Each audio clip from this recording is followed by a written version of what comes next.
Whether you're just delving into the world of voiceover, you're an established voice actor, or you just want to listen to some unfiltered thoughts and opinions about the industry, then this podcast is for you. I'm Michael. And I'm Jen. And this is the Off Air Podcast. Hello. Hello. And welcome to the Off Air Podcast. Oh my Lord. I cringe every time we do it together. We've not managed to do it a single time together yet. No, we've not. By the end, we will. Absolutely. Well, thanks very much for stopping by. Now, we have got a little side quest episode that we did that introduces me and Jen and why we're doing the podcast. So by all means, go and check that out because we want to just get straight into it. Get into the good stuff. And I tell you what, I'm excited because it's that time again. Here we go. I'm so excited. What we are now, the 21st of March. So next week, the One Voice nominations come out, and then it's awards season and the One Voice conferences and all.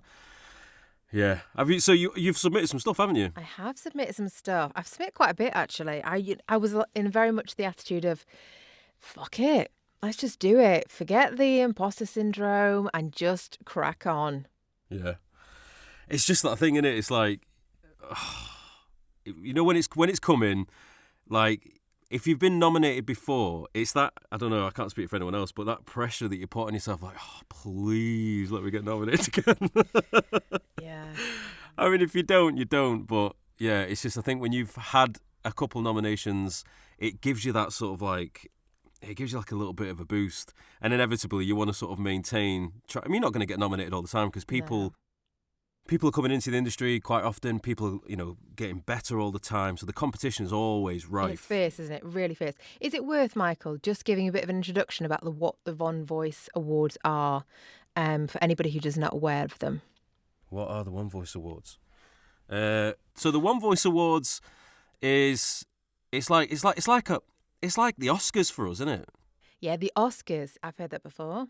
It's like I call it it's like the Oscars, and then the Vox is like the BAFTAs. That's how I've always looked at it that way. Someone could completely tear me apart for saying that, but and they probably will. But I've heard that before as well. Maybe it's from you actually. So maybe that's it probably was. Yeah. So like the One Voice is kind of like the Oscars every year. It's a big event that's put on. It's a weekend conference, so it's all talks and everything. And then on the Saturday night we have the dinner, the black tie event, which we also have an award ceremony. So what happens is, for everyone who knows all about this, like, just fast forward for the next 2 minutes. But early March, how long are you going to talk about it? Early March, the categories get opened and you get to submit up to 8 different things. And then it just goes to a panel of, like, I don't know, 15, 20 people. And then, you know, pieces of work that get the most points overall then get put on a nominations list. And it's a big deal in the voice acting world, isn't it? And I think last year there was something like 4,000 entries or something. So there's a lot of people who submit. There's more good work coming out all the time. So, you know, the competition's always really, really stiff. But so you have submitted, though? I have submitted, yeah. I've got to be honest, though. So last year was a rough year for me because, you know, I had some, like, well, Mum passed away, so like I'm halfway through the year as well. So I literally just kind of buried my head in the sand. So I didn't really do loads of things that I was like chuffed to bits with. So there's a couple of pieces that I'm optimistic about, and there's some where it's just like throw enough shit, something might stick. Do you know what I mean? And sometimes I think it's difficult to judge because you don't know what's out there. And I've done things that I was like, yeah, I'm pretty pleased with this. And then people have been like, oh, it's amazing. And you're like, oh, is it? I don't know. Sometimes it's very difficult to judge your own work. Yeah, I definitely agree with that. Like sometimes maybe that's part of the imposter syndrome thing. Do you know what I mean? Like probably. I listen to some people's work and think, fucking, that's brilliant. Like, yeah, it's all right. It's like, what are you talking about? All right, it's fantastic. Do you know what I mean? So, it's difficult to judge your own stuff. But, so I've put some stuff forward. Not a lot. I didn't use up all the category spaces, put it that way. Yeah. But I guess, what about you? How many did you do? I can't remember, but it's quite, I want to say 6, but that is a bit of a random one. Something like that. It was quite a lot. Like last year I submitted 1 and was very lucky to get nominated for that one. This year, I put in for about 6 and probably won't get nominated for any of them. But we are being hopeful. We're being hopeful because that's who we are. Yeah. But yeah, I was quite lucky to do like a range of genres last year, so it did put me in a good position to be able to enter a number of different categories. Yeah, I was a bit... so like last year, I think I did. I got, was it voiceover of the year, and then it was best promo and best commercial. I think it was. Yeah, best promo, best commercial. And to be fair, those pieces of work I was actually quite pleased with. I didn't know if they get nominated. This year, there was some. Because obviously you could only submit one thing per category, whereas last time you could. So it was like a debate, and this is the problem. You sit there and think, oh, which one is it? This one I should do, or this. So in the end, I was like, you know what, just send it. Just pick one and send it. Yeah. Do you ask other VOs? I mean, I know the answer to this one, but do you ask other VOs for their opinion? Do you think it's worthwhile doing that? I did do, yeah. And especially when some people say to submit the one you thought you shouldn't submit. It's like, yeah, no, it's fascinating. But this is what I mean. Like, everyone's got a kind of different opinion, haven't they? Yeah. But I think, so I've gone for a few, but I think because I've been fortunate enough, my last 2 One Voices, I've been fortunate to be nominated. So inevitably, you just want to kind of keep that momentum going. But I've already made my peace with the fact of if I don't get nominated, like I'm okay with it, because last year wasn't... Yeah. I would say last year was a very stagnant year in terms of progress. Oh, you had so much going on there, didn't you? Yeah, so like, whereas 2021 and 2022, I feel like I was making lots of leaps forward and I was doing some decent pieces of work. But 2023 just felt like I just coasted through it totally. So if I don't get nominated, I've already made my peace with it. And you're not listening. Well, I am impressed with that because I feel like hands on the table. Is that the expression? Hands on the table? I'm not Cards sure. on the table. Anyway. Cards on the table. Where are your hands? And anyway, let's not delve too much into that. I think I was saying this to you actually the other day. Like, I am feeling a bit nervous about it. I know that when I am like scrolling those names, I will be feeling really nervous because whilst I don't really think I'm going to get nominated, there's always a little bit of hope, isn't there? Of course there's always this tiny bit. That's why you put yourself forward. It's this little bit of hope. So I know I'll be definitely riding that. And if I don't see my name, I'll be gutted. Yeah. And that'll probably last for about 24 hours of guttedness. Yeah, absolutely. Like, I think, I remember I've done it before where I think it was a Vox Awards. And like you said, like, it's, if you don't get nominated, but you tell yourself that, but when you look at the list and you don't see your name in it, you do go, bastard. Yeah, you're going to be gutted. Of course you are. But and I think so. That's okay because it just shows how much it means to us. And I think then it's like, pull my big girl pants up, and then like I don't want that feeling. So let's work harder and smarter, and let's make sure that the next time I am nominated. Yeah, I think that's the thing. Like, even if I don't get anything, I do find it quite a bit of a motivational driver to try harder. Because I've experienced the feeling of being nominated. It's like, because the thing is for me with nominations, like the very fact that you've been nominated for me is a win in itself. Oh, all right? Fuck yeah! You can only have one winner. Win. Yeah, it's like that nomination. It absolutely feels like a win, 100%. Out of like thousands of pieces of work, depending on it gets whittled down to a list of 7 or 8 people, whatever. So just being on that list, to me, I was like, I feel like I've already won in a lot of ways. And you got 3 last year. That's amazing. Yeah, but not getting nominated, I don't think that's a true testament of you not necessarily being good enough at all. Oh, I think it's just... I completely agree. It's just... I know so many talented voice actors who haven't been nominated, and who are amazing. And it's just one of those things, isn't it? Annoying, though it must be. Yeah, because I think, like, I know some people who stay away from the awards because they go, if I don't get nominated, it'll put them on a bit of a downward spiral, like, oh, I'm not good enough, I'm not keeping up with it. And I was like, what are you talking about? There's thousands and thousands of pieces of work considered. Just not getting nominated means it just wasn't your time. Doesn't mean you're not good enough. It's simple as that. That's kind of, it's an interesting one, that, and absolute respect people who know themselves and feel like, you know what, this is not for me. Completely respect that. But I kind of feel like we're doing that all the time in a different way, but we're constantly putting ourselves forward for stuff and in all likelihood aren't going to get it in terms of numbers, because only one person gets the job, don't they? Yeah. And rejection. You need to be pretty thick-skinned. Yeah, you really, really fucking do. Like, it is not an easy profession to be in. So, awards are different, but... Yeah, but I get it. I do understand why people might say that, though, because... if you are in a good sort of headspace and, you're booking a lot of work or whatever and you're doing well, And then if you do put yourself forward for an award that you think's a strong piece of work and it doesn't get nominated, I can understand why people will think that's true, yeah. like a bit of a peg back. I do fully get that. But I just feel like so it's... do I. I just need the external validation. That's why I go for it.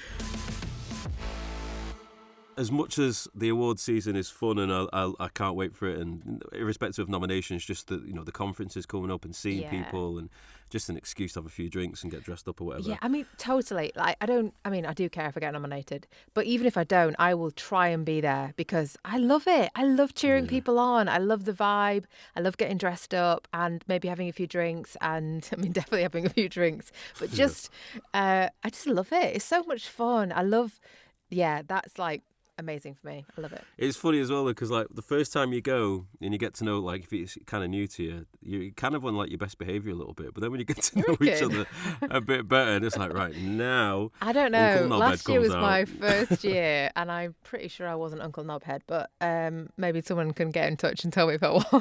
No, don't do that. Don't get in touch and tell me if I was. When you get more comfortable around people, then you probably have a few more extra drinks you were previously. And I remember last time. When I went in 2022, we had the silent disco. I was like, I'd never heard of a silent disco. I was like, what is this? And they were like, oh, you put some headphones on. I was like, this sounds ridiculous. And then I went into the room and you could just see all these people just like... It was a room For anybody full of like who can't whispers. see Michael, who's just watching the audio, and there was dancing involved then. Oh my! But obviously I had a few drinks. So I was like, go on, I'll have a go. Best thing I have done in years. I didn't like it that much. I was it's practically wrapping my tie around my head like Rambo, just like dancing to God knows what. And I had at 4 o'clock in the morning, I've packed up. But it just makes me laugh because I know like if I've got every intention, award or not, nomination or not, I have every intention of going this year. Yeah. It'd be so exciting if we see lots of people who've listened to the podcast as well. So if you have listened, come find us and say hello. Unless you think it's terrible, keep your opinion to yourself. We only want positive feedback. We do not want any constructive feedback. Just want positivity around here, please. Thank you. Keep your negativity to yourself. It's this time of year where I start scrolling through Vinted to find outfits, almost obsessively to try and I'm just interested to know if anyone else does this because I don't want to buy a fancy frock just for the one wear, so I'm looking secondhand. Anyway, that's my own problems. Might not be relatable to many. Well, they've got there's a punk theme this year, isn't there? There is a punk theme, new. yeah. I have been researching punk as well because it's not something I'm really with. When someone says punk, it's not my sort of scene, but I instantly think of like the Sex Pistols. It's not my era, it's not my sort of music, but I know what that look kind of is, and I assume that to be punk. I mean, I don't have anything. I know Tanya Rich was big into it, maybe still is big into it, I'm not sure. I was like, could I wear a suit with like a dog collar or something? Would that like... Yeah, I think we were talking about this bit, weren't we? Like, I reckon, you can. I'm going to definitely meld the two if I get to go of red carpet and punk. I like when you get dressed up. I like wearing like all black suit, black shirt, black tie. You've got your outfit. Yeah, I like wearing it. It's like I never ever wear anything like that. So when I get the chance to, I like to kind of get dressed up. Oh hell yeah! We'll see. Let's say you get nominated and you actually win. Have you got a little speech planned or anything? I've not. No. Have you? Have you not? Well. Come on now. Pulls out this like giant A4 pad. Like, well. First, I'd like to thank my. Oh no, right. So, well, I kind of do, but now the speech that I originally had planned for 2022, I kind of feel a bit. I mean, it's 2024, so. Yeah, so basically, I talked about this on the sort of who we are sort of episode thing. So I won't go into it all now, but in a nutshell. The fire that I was in, sort of spurred me on to really sort of go for something. And I set myself little targets. And when I actually did get my first nomination, I was just like really I just felt really proud of myself because, it's just that self-achievement, you know what I mean? From coming from where I was to actually hitting that target. So my speech was really just going to be that sort of empowerment within yourself to be like, look, listen, don't let things get in your way. If you want to do something, if you've got a goal, an objective, a dream, go get it. But now I'm like, gives a shit? I don't know. I still think it'd be quite inspiring, unless they've heard the podcast, which goes, we know the inspiring story. For me, the moment's passed. It was like, yeah, it was whatever. It was a long time ago. Like, but in the moment, I felt quite proud of myself that that I'd actually hit a benchmark, and you still should. No, I am to a certain degree, but like it's old news to me now. Yeah. So I don't know now, and especially now that because I've been to the awards and I know there's an emphasis of like, just come up here, take your award and fuck off. Like that's basically literally that's what they say. That's what they say. Peter normally says like, take it and fuck off. But I also feel like if I got an award, that might be the only time it ever happens. I mean, hopefully I'll get loads. I am aiming for a BAFTA, but still, you've got to make the most of it. So you've got to say something. You can't just be like, I'm just pissed and stumble off the stage. Like, you've got to make the most of it. But I'll tell you what I probably will say. One thing, because I think this is a very relative thing. Sorry. Are you going to thank me? Is it going to be like, and I'd like to thank my co-host?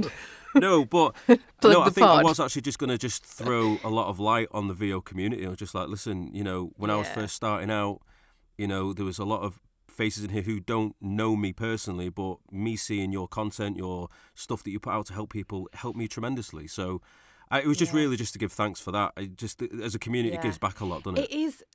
So at Vox last year, there was an award speech bingo that was passed around, and we had to put like what people would say, like whether they thanked their mum or whether they thanked the VO community, and that was definitely one of them. And it's like it's a fun drinking game, not that we're condoning lots of but drinking, yeah, I don't know. It's very true though. I agree, even though it is a current theme. No, I'll probably say something along the lines of like family and friends or whatever, But yeah, on the whole, I think but ultimately, I think you just need to be mindful that nobody gives a shit. So they just want your. No one gives a shit, but also make the most of it. They just want your little category to be over, so it gets to theirs quicker. So you know what I mean? It's like yeah, that's true. Yeah. Yeah, just be. But if you don't win though, this is what I was saying before. Like I think also not winning equally, like there's no. I've never felt bitterness, and because I've obviously not won before, but I've never felt bitterness about losing out, and especially as well, not being funny. But when you see some of the nominations, and if you're in a category and you see some of the names, you think, well, that's my chances over. Like you Stefan Konikar. I've been grouped with him a few times. Like I don't stand a chance. But how cool is it that your name is alongside his? Like, I bloody love Stefan, and that is pretty cool. Yeah, like Jack Hoddy as well. Jack Hoddy's like, he's Mr. Awards. He wins absolutely everything. Oh, yeah. I remember, the first time that I was at awards with you, and you were like, yeah, that's Jack. He wins everything. Yeah, but deservedly so. Do you know what I mean? And again... Oh, he's really good, and he still wants to win, and I respect that. Yeah. Well, I think that's what it comes back to. Like, I think you got to look at the positives. Like, if you're lucky enough to be nominated, it's the fact of shit, especially when you admire the people you're nominated with and you think, fucking hell, I've done something that's, up there with them. It's a win in itself. Yeah. How cool is that? Oh, God, I don't even care. Like, if I can get a nomination, then I've already won. I really feel like that. But we both know a couple of voice actors who we love, some male voice actors who have received a lot of nominations and now to receive a win. Yeah. I mean, come on. Chris Tester, prime example. Anthony House. Yeah. He's Houston. I always forget. Those but Anthony, but they're both so fucking good. They're so good. They're brilliant. But I mean, it's just a matter of time, isn't it? Yeah, it'll bring the house down though if either of them wins. I can't wait for the satirical social media around it as well. I look forward to that actually every year. I feel like that adds something to the excitement. I think either of them winning will be a celebration in itself. I feel like they need to buy shots all round or something.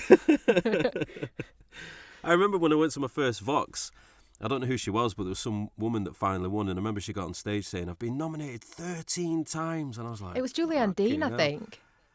I don't know. I think I was there with you, and it was for an animation. I think she's been doing it for like 25 years or something, and she's phenomenal. And I think it was...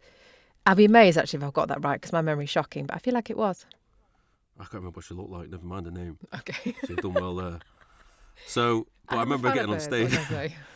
But I remember getting on stage saying, been nominated 13 times. I was like, flipping out, take some doing that. You've got to be good to get nominated that many times. Yeah. But yeah, Chris Tester and Anthony, I'm sure there's, if somebody else there will listens be to this more. and you've had loads more. Yeah. They're the two. I don't know Chris, but I've spoken to Anthony quite a few times. I've got a lot of time for the film. I like him a lot. Both are amazing people.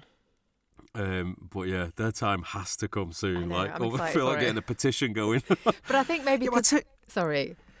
No, go on. No, I was going to say, because I've not had many nominations because I've just started entering, that for me it's still the novelty. But I do wonder, like, if you do get to the point where you're getting like 15, that you think, you know what, this is enough now. Come on, give me the win. But do you ever think, like, like obviously the judging process is all anonymous and stuff. Yeah, well, kind of. Inevitably, they must listen to like Anthony or Stefan and go, well, I know who that is. Yeah. You know what I mean? Of course. And I'm not for a second suggesting there's any sort of like bias or preferential treatment. Yeah. But surely, I would imagine when they come across those voices who are synonymous with nominations, that I think their ears would automatically just gravitate. So you could just know, don't you, from hearing them enough. And I think, so if anybody doesn't know, all the voices are anonymous. So we have to be quite careful about not putting on names on anything because they do want to keep it anonymous. Sorry if you just said this. But yeah, as you say, they are going to recognise people's voices. You can't but. Must do. Yeah, you can't but. It's like, I tell you what it's like, right? It's like if I watch a film with Leo DiCaprio, I automatically assume his performance is going to be superb because he's such a good actor. Yeah. And I wonder if they do the same sort of thing. Like if they listen to something with Stefan, they think it's Stefan, and I automatically think it's great because Stefan always does good work. It's almost like your ears create a bias as opposed to your... Yeah, your brain doing it. I wonder what I can't... Well, what's that called? But maybe it's more pressure, though, like, for them. So it's like, if it's not as good as usual, they're like, oh, Stefan's off his game. I mean, not that he ever would be, but I wonder whether... I wonder whether that would happen as well. There is also the element of the imposter syndrome as well. Oh, God, yeah. Do you know what I mean?